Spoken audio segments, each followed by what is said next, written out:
Hello guys, magandang hapon. For today's video, ang ating pag-uusapan ay ang bagong-bagong si Honda TMX Supremo. Yan, talaga namang bagong-bago to guys. 3 months pa lang siya talagang nilulunsad o nilabas sa Pilipinas, itong version na to. So, pag-uusapan natin ngayon ang presyo para meron kayong idea. Pero bago ang lahat, syempre, intro muna tayo!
Okay guys, magandang hapon sa inyo, sa lahat ng natutulog. Gumising na kayo at i-play na ang video ko, di ba? Wow, may nangyayari na. Okay guys, ang ating pag-uusapan ngayon ay ang motor na yan, kung mapapansin niyo, bagong-bago yan.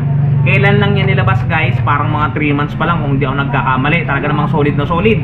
Honda TMX Supremo 150. Yan guys, kung mapapansin niyo, talaga namang goods sa goods. Available yan sa kulay na black at sa kulay na red. Oo, dalawa lang. Wala nang iba, sila lang. Guys, ito ay available, cash man o hulugan, malapit ka man o malapit, buhay na buhay at talagang may nangyayari na. Okay guys, ang suggested retail price ng ating unit na yan ay 78,900 pesos. Open yan sa cash, open din yan sa hulugan. Okay. Ang minimum down payment agad guys ang ating pag-usapan. Ang minimum down payment ng ating unit ay 10%, which is 7,890. Ang magiging monthly mo sa looban ng 1 year pagka kinuha mo ng minimum down payment ay 8,372. 1 year yun ha. Sa 2 years naman ang magiging monthly ninyo ay 4,954. At sa 3 years o 3 taon, 4,062. Na pagka kayo ay maglalabasan o gagawin nyo siyang pamasada, magtatago lamang kayo ng 135 pesos per day. Talaga namang goods sa goods guys. Kaysa mag-entrega kayo, kaysa may amo kayo na magbaboundary kayo ng 150 per day, guys, mag-down na lang kayo ng motor at bumili kayo ng second hand na sidecar. Mas makakatipid kayo at paglipas ng panahon, pagtapos ng inyong paghihirap, sarili na ninyo ang ating Honda TMX Supremo. Okay guys, dako tayo doon sa mga katropa at katoda natin dyan na magdadaw ng 10,000 pesos. Yan, Gismil.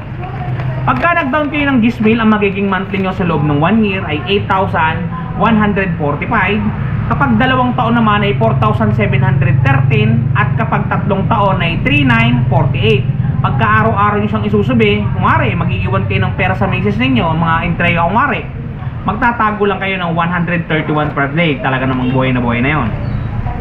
Doon naman sa mga kaibigan at mga kasiron TV natin dyan na magdadaw ng 15,000 pesos. Ang magiging monthly nyo sa loob ng 1 year guys ay 7,607 pesos. Sa loob naman ng 2 years ay 4,479. At sa loob ng 3 years ay 3,677 na pagka araw-araw nyo siyang itatago, magtatago lang kayo ng 122 pesos per day. Talaga namang sigurado ang inyong paghulog at siguradong hindi marerepo si Supremo. Alright. Okay guys, dun sa mga kaibigan natin magdadaw ng 20 mil, 20,000 pesos. Ang magiging monthly nyo sa loob ng 1 year ay 7,070 pesos. Sa loob naman ng 2 years ay 4,146 at sa loob ng 3 years ay 3,406 pesos na pagka araw-araw nyo ang itatago, magtatago lang kayo ng 113 pesos. Talaga namang makapaghuhulog na kayo sa katapusan ng buwan. Guys, itong mga binabanggit natin ay rebated na to ha, natanggal ko na yung rebate at ang pinag-uusapan na lang talaga natin dito ay yung actual na monthly ninyo sa araw-araw, ay sa buwan-buwan pala, sorry, sa buwan-buwan. Okay. Sa mga magdadaon dyan ng 25,000 pesos, ang magiging monthly nyo sa looban ng 1 year ay 6,532. Sa loob naman ng 2 years ay 3,812 at sa loob ng 3 years ay 3,163 na pagka araw-araw nyo itatago guys. 105 pesos sigurado na ang inyong kinabukasan. Guys, doon another tip ko lang doon sa mga kasiron TV natin dyan na mga binata pa, kahit may asawa na, paglabas na lang kayo ng pamasada ang pang tricycle, bumili kayo ng second hand na sidecar, talaga namang siguradong makakapagtago kayo ng pambili ng bigas at ulam at siguradong makakapagtago din kayo ng panghulog kasi talaga namang kayang-kayang tustusan yun basta maging masipag ka lang. At syempre laging mag-iingat kayo sa daan kasi hindi natin alam ang aksidente, basta lagi nyo iisipin may pamilya kayo nag-iintay sa inyong mga tahanan. Okay, doon naman tayo sa mga kaibigan natin nagbabalak mag-down ng 30,000 pesos, 30,000 pesos. Ang magiging monthly nyo sa loob ng 1 year ay 5,994. Sa loob naman ng 2 years ay 3,479. At sa loob ng 3 years ay 2,865 na pagka araw-araw nyo siyang itatago, 95 pesos na lang guys ang itatago ninyo. Talaga namang maliwanag na ang kinabukasan natin dito. Talagang may mangyayari na sa inyong negosyo. Doon naman tayo sa magdadaw ng 35,000 pesos. Ang magiging monthly nyo sa loob ng 1 year ay 5,456. Sa 2 years naman ay 3,145 at sa 3 years ay 2,595 na pagka araw-araw nyo siyang itatago, magtatago lamang kayo ng 86 pesos per day.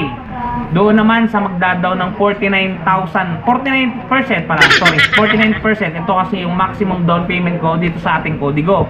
Pero pwede nyo patong taasan, tanungin nyo na lang yung mga stop sa premium bikes. Okay, 49% down payment. Ang magiging down payment nyo dito sa actual ay 38,661. Ang magiging 1 year ninyo ay 5,162. Ang 2 years ninyo ay 3,010. At ang inyong 3 years ay 2,516. Ang itatago nyo lang araw-araw ay 83 pesos per day. Talaga namang buhay na buhay at goods na goods tayo. Okay guys, shoutout naman natin yung ating mga friendship dyan. Okay, unahin natin si Sir Anthony Liam. Yan, si Sir Anthony Liam, solid na solid yan. Ito pa, si Sir Cesario Paderes. Talaga namang goods sa goods, goods item. Diba? Talaga namang goods. Peace boom tayo sa iyo. Eh Sir Papa Chris. Ayan, Papa Chris. Kamusta? At kay Daidalus. Daidalus bang bigas dito sir? Hindi ko alam eh. Daidalus ang ano ko eh. Yan, first na nanood diyan dun sa huli nating video. Siya yung nakauna. At dito kay Sir Archinel 45 na mas kilala ko bilang arkitekturista. Sir, kamusta? Peace boom. At dito sa isang customer natin na pa-comment lang siya dati pero nag-apply na siya sa atin ng motor, kay Sir George Tamares ng Santa Cruz Occidental, Mindoro. Sir, shoutout sa iyo at sa misis mo. Ingat kayo palagi. Peace. Okay guys, nakapagtapos na naman tayo ng video ngayon. Sana naging maliligaya kayo at nakatulong ako sa mga dilim na inyong nadadanasan sa araw-araw. Nabigyan ko ng konting liwanag ang presyo ng inyong Supremo, di ba? Okay guys, hanggang dito na lang. Ingat kayo palagi at palagi kayong mag-iingat. Si Ron TV, bye-bye. Cheers!